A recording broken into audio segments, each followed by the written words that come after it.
we decided on That Hideous Strength by C.S. Lewis, which is, I think, the third installment in a trilogy.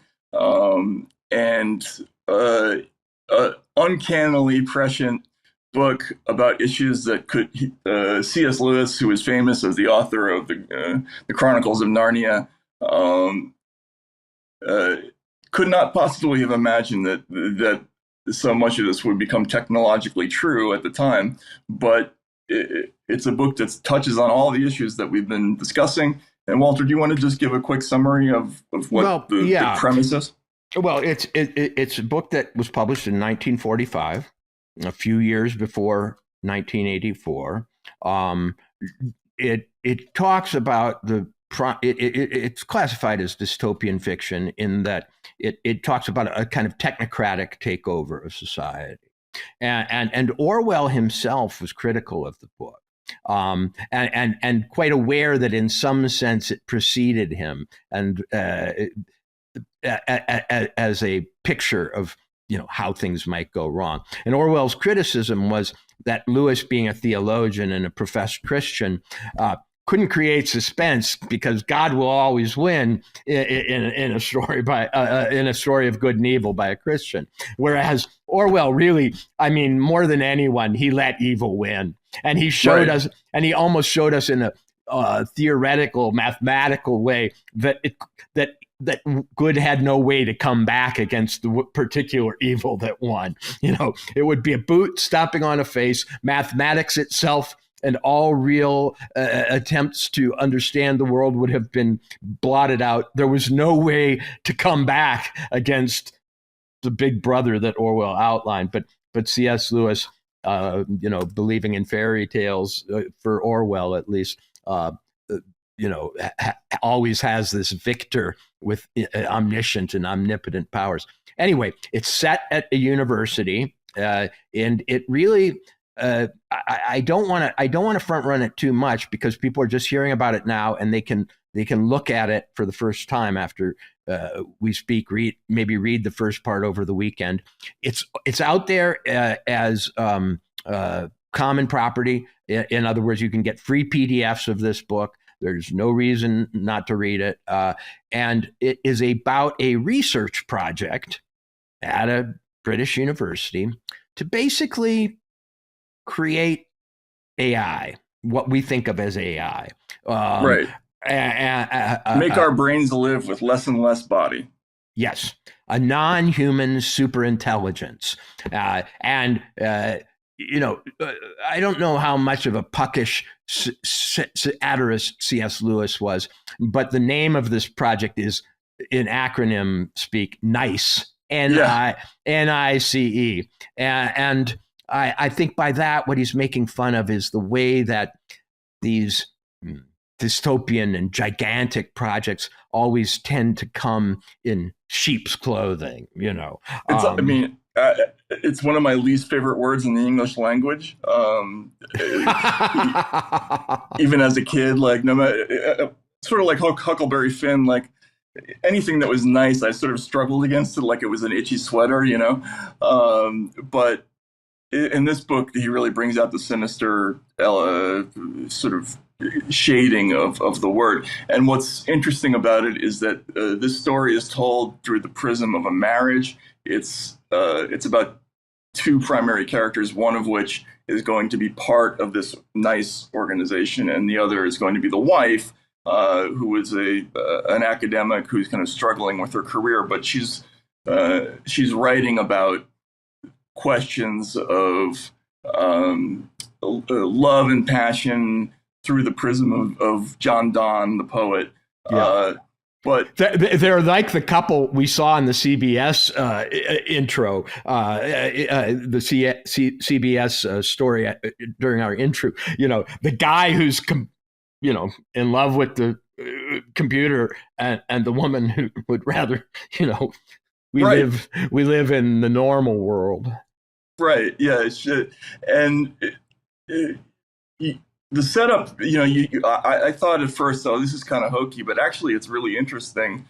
Having not read Lewis's fiction, really, I guess I read the Screw Tape Letters at one point, but not really since I was a kid that I read his books. And Hmm. he's famous for having wonderfully engaging fairy tales and being a writer of those, and they're incredibly easy to read, and you become suffused into this different world. This is very realistic fiction.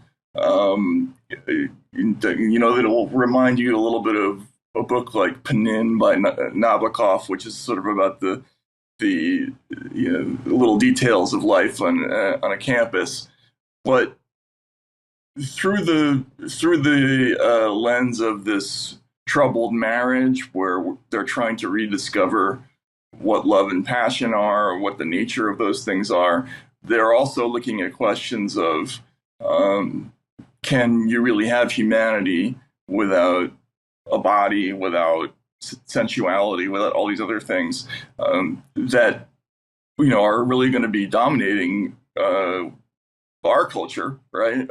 Increasingly, the people who are wondering about the merge coming, right? Where human consciousness is all going to fuse as one and all of this. It's all kind of crazy, right? And but they were thinking. Lewis was thinking about these things back in the 1940s, and I think it's a fascinating journey already. Yeah, and what I love about it is, okay, 1945. No matter when he began it, he knew who was going to win the war, probably. Okay, and he understood properly that we were about to set out on the age of technocracy. You know, uh, as Orwell did too. One thing that these modern dystopian novels, I think, grapple with is the fact that the machine seems to be taking control. You know, and he is saying, here's the course that I expect things could take, that I wish they won't, and here's what I think it means. The reason that I think it's so important that we do these novels is what we're now doing is we're circling back and saying, okay, let's judge the people who predicted things. Are we where they hoped we would be? Are we there where they feared we'd be? Are we properly debating the themes that they felt were essential, that would be essential to understanding the process? In other words, it's we're going back in order to go forward because we want to now trace the course that we've taken between that point and this point, and we want to somehow be able to guess its trajectory from here. And we can only do that with a line. So we're going back to the beginning of the line. We're going back to the moment when these people started to see the possibility technically for these machines. They started to see the rationales socially, politically, and intellectually for this new way to do things. And they also started, I think, scrutinizing the kinds of people. See, one thing we don't talk a lot about in dystopian fiction is character. But they start talking about the ways that certain kinds of personalities graft onto this and certain ones don't. You know, Right. if you'll remember, Fahrenheit 451 is also about a marriage, in which the wife has completely given herself over to this 3D television set that, she lives Yeah, I think that's inside. not an uncommon theme with the yeah. Yeah, exactly. And the husband still, wants to be a cowboy kind of, or something. So what they are really doing as novelists, besides doing social projections, is saying what's going to be the cost to human beings, which human beings are going to be able to graft themselves onto this, and which ones are going to reject it, and how are they going to settle their differences.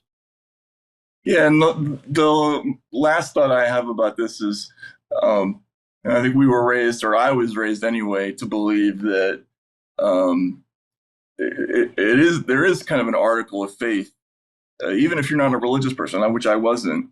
Um, I do believe that human beings, like all of the experience of the past, teaches us that human beings, we have a blind spot. There's something we can't see about the nature of our existence. With all, no matter how many instruments we develop to try to understand the nature of the universe and penetrate its mysteries, there's something about our own experience that we just can't we can never quite figure out. We always end up making the same mistakes. We end up enjoying the same things, but I always thought that was a beautiful part of the human story, and that it's a salutary way to approach life, is to have some humility about the things that we just can never know, right? And just to believe that the unknown unknowns and the Rumsfeldian. So, yeah, just be comfortable with it, and that is part of the path to happiness. But we're being challenged, like and that's why I'm excited to read Lewis, because Lewis, in a much more overt way, is going to talk about this as an article of faith, that you have to start from the position of believing in that humanity is this ineffable, indescribable thing, and it's not a bad thing, and it's not something that needs to be overcome, exterminated, abolished, transcended. It's something that can be accepted and worked with. In fact, it's something that can even inspire, energize, and elevate. Right, but the converse argument, which he's going to make very well in the same way I think that he did with the Screw Tape Letters, where there's a debate back and forth between Satan and God. He's going to argue the adversary's position, which is that we have to conquer all of these mysteries fully and completely, and be masters of our own fate, which I don't think we ever can be, but maybe we're wrong. We called it the unconscious at the beginning of the century. What is it that causes us to keep doing the same thing, even when we rationally don't want to do it or don't believe in it? Well, Freud called it the unconscious. Jung called it the collective unconscious. The mythologists, Joseph Campbell, Marcel Eliade, and so on, called it our mythological past. The deep past, before writing, before literacy, that govern us. The geneticists even tried to find out, well, there's programming that we're not aware of that came so early and has been evolving, in its own way secretly for so long, that must be what's controlling us. And Lewis and these mid-century, British Christians, Tolkien was another, who actually dominated our popular literature. It's interesting. I mean, they're still making movies out of their stuff, even though they were fuddy-duddies, maybe compared to Albert Einstein. They held out. Well, it's God. We'll just that's called God. All that stuff. You're finding all these subcompartments, sub-basements, and mystery under subterranean rivers of influence. We call that God. Now they call that limitations on the AI, which will, which will be overcome with more power and faster processing.